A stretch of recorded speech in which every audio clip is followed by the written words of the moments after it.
السلام علیکم، میں ہوں ابراہیم خان آفریدی۔ آپ لوگ دیکھ رہے ہیں آفریدی کہانی سٹار۔ سبز گیند۔ آج سے بہت پہلے کی بات ہے۔ چین کے بادشاہ کے 3 بیٹے تھے۔ سب سے بڑے بیٹے کا نام اسو تھا، منجلی کا باسو تھا اور سب سے چھوٹے کا نام تاسو تھا۔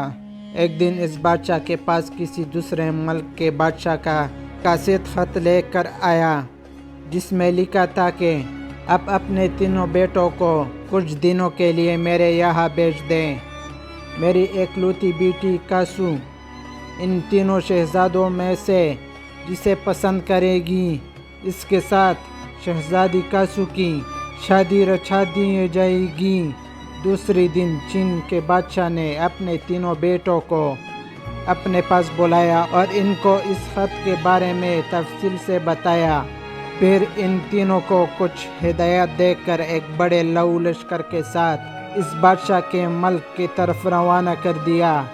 جب ان شہزادوں نے آدھا راستہ طے کر لیا تو کچھ دیر آرام کرنے کے لیے جنگل میں ایک خوبصورت جگہ کا انتخاب کر کے ٹھہر گئے۔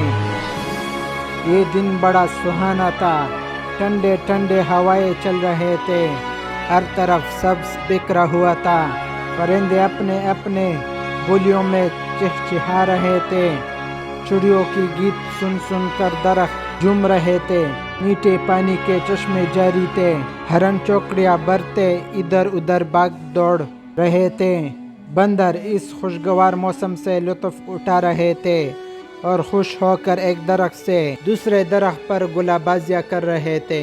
ایک طرف سے ہاتھیوں کا ہول جمتا چلا آ رہا تھا، ایسا خوشگوار نظارہ تھا کہ ہر طرف بہار ہی بہار تھے۔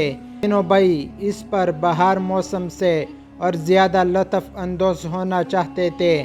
اچانک تینوں شہزادوں نے باقی کا راستہ پیدل چلنے کا فیصلہ کر لیا۔ چنانچہ انہوں نے تمام لو لشکر واپس بھیج دیا اور کہا کہ ہم آدھے سے زیادہ راستہ تو طے کر ہی چکے ہیں، منزل کی قریب آ ہی پہنچے ہیں، درختوں کی ٹھنڈی اور گھنے چھاؤں میں ہنستے کھیلتے مزے مزے سے چلتے رہیں گے، سیر کی سیر ہو جائے گی اور سفر بھی کٹ جائے گا، اور پھر ہمارے پاس سامان تو اتنا ہے ہی نہیں، خود آپ ہی اٹھا لیں گے، اس سے بازو میں طاقت بھی آئے گی۔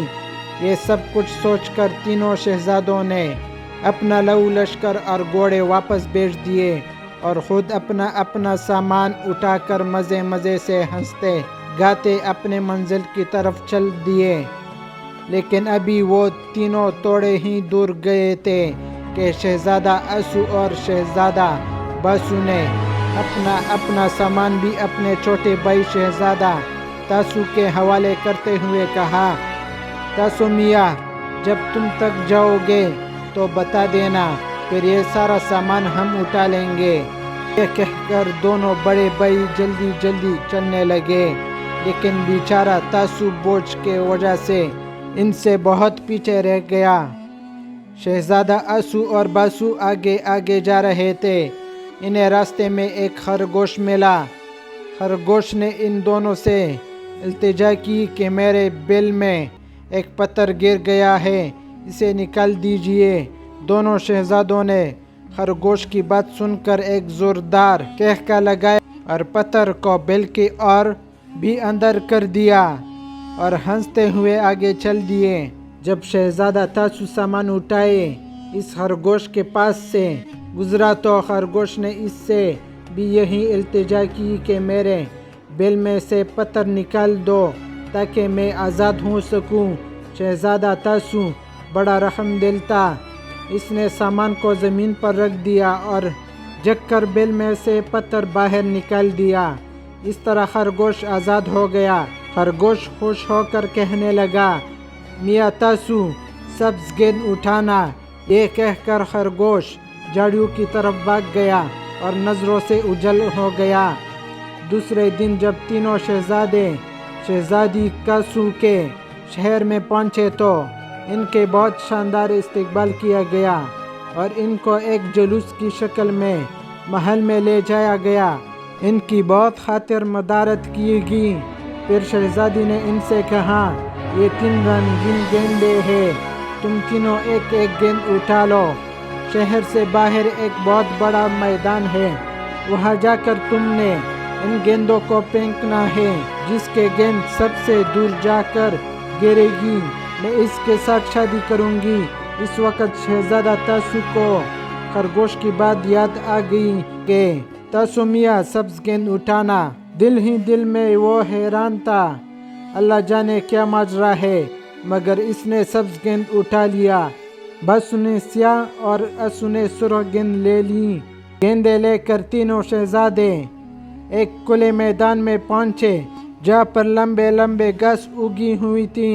تینوں بھائی ایک قطار میں کھڑے ہو گئے اور اپنے اپنے گیند پھینکی۔ جب سبز گیند گھاس پر گری تو خرگوش جو پہلے ہی سے گھاس میں چھپا بیٹھا تھا، جٹ گیند کو منہ میں پکڑ کر تیزی سے بھاگتا ہوا گیند کو دونوں بھائیوں کی گیندوں سے آگے لے گیا۔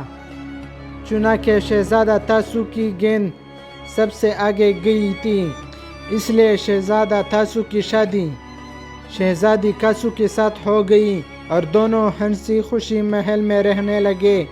ادھر جب اسو اور باسو سر پر اپنا سامان اٹھا کر ہانکتے ہوئے آہستہ آہستہ گھر کی طرف لوٹ رہے تھے تو ان کی سامان کے اوپر خرگوش بیٹھا ہنس رہا تھا، لیکن شہزادہ اسو اور شہزادہ باسو کو یہ بات معلوم نہ تھی۔ افریدی کہانی سٹار کو ضرور سبسکرائب کریں۔ مجھے اجازت دیجیے، اب تک کے لیے اتنا ہی۔ خدا حافظ، خدا پامان۔